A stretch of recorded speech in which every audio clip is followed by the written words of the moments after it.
Hello, this is Crystal Racing here, back to normal with an F1 news update. And of course, Formula 1 has announced that it will be pursuing the sprint qualifying format at 3 Grand Prix this year in 2021 because an agreement between the FIA, F1 and all 10 teams on the grid has been successfully reached.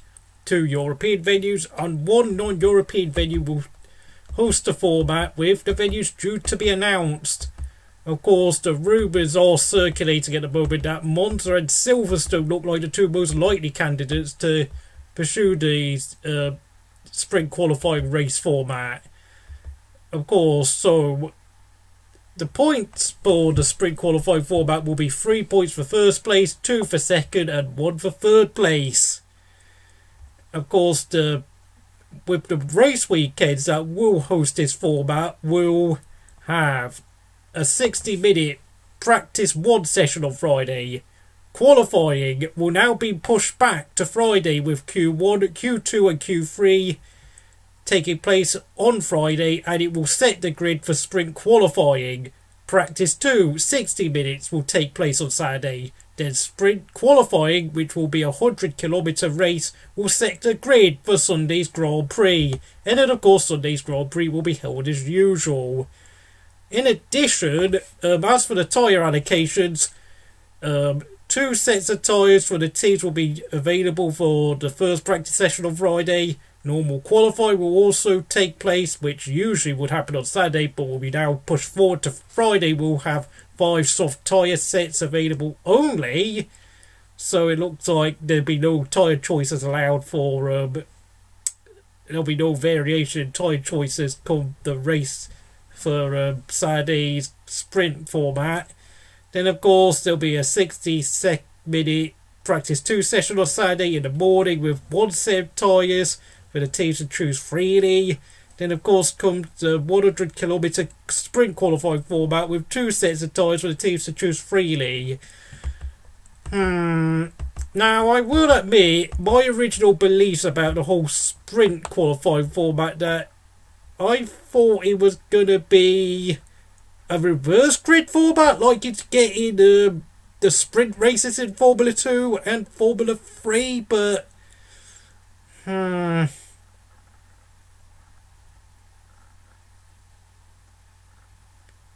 I'm really not sure what to say. I mean, you know, yeah, the normal qualifying format will be moved to Friday, which means that we're going to have a normal qualifying, but the thing is, essentially we're going to have 2 races during the weekends now under this new sprint qualifying format. But the trouble is, it just seems as if for some reason, I mean, the only reason why I thought that they wanted sprint qualifying was that they were going to create some sort of reverse grid format, but it doesn't seem to be happening, and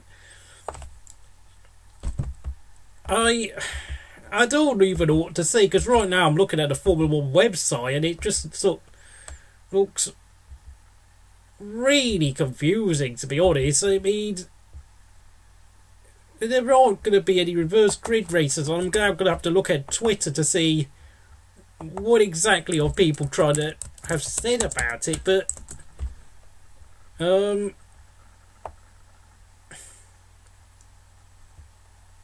that's the thing. I mean, yes, I know obviously there'll be no compulsory pit stops, but in a new sprint format, but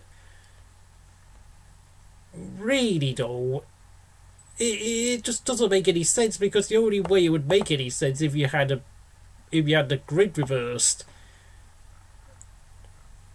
I mean, to be honest, what exactly is it doing? I mean, apart from maybe adding another 100 kilometres for the whole race distance of the whole weekend, it's just, I mean, I suppose the only exciting thing is maybe to do, the qualifying straight after the normal qualifying after Friday practice, which would last 1 hour. But the trouble is, though, with this new sprint format, the teams are going to have now additional data for the Sunday race now, because essentially this sprint format is going to give the teams way more data than he actually usually would get in practice. And I really don't know what the FIA are playing at, because originally I kept thinking that this whole sprint format was going to be a reverse grid race, but it's not. It is not a reverse grid format.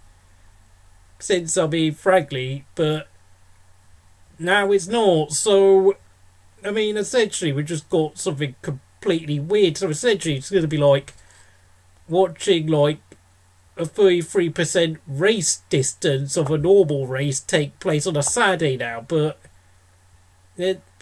you know, it seems as if the people who are the fastest will start at the front like normal, and then the people the slowest will start at the back like normal as well. It makes no sense. I'm not excited at all, to be honest.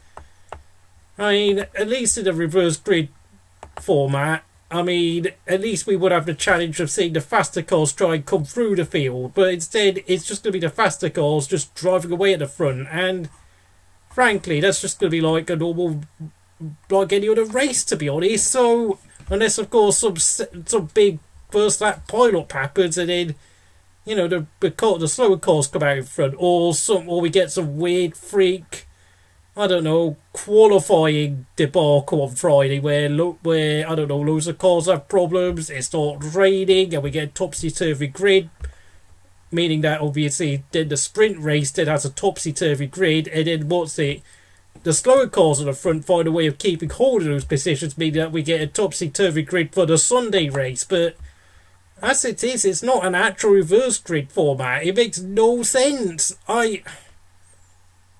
It's like, what's the point?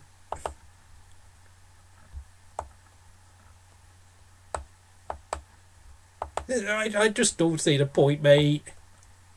Like, seriously, it's not been a really popular idea. And you gotta realise, as for the teams at the back, like, what's the point of going quickly now? They're just gonna sit there and just go really slowly, because I wouldn't be surprised if we saw, the likes of Kimi Räikkönen and Drover actually just finish last, because it's like, what's the point now? How is it exciting? And then, of course, the midfield teams as well, people like Alonso, Vettel, Stroll, what's the point of them pushing? I mean, yeah, I know they'll be like, you know, they'll just sit there and be like, well, I don't want to damage my car for the race, just I might run out of parts. It makes no sense. It makes absolutely no sense.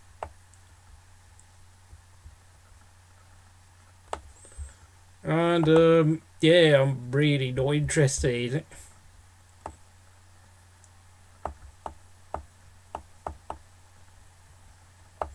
So, if you enjoyed this video, please like and subscribe, and I'll see you again next time.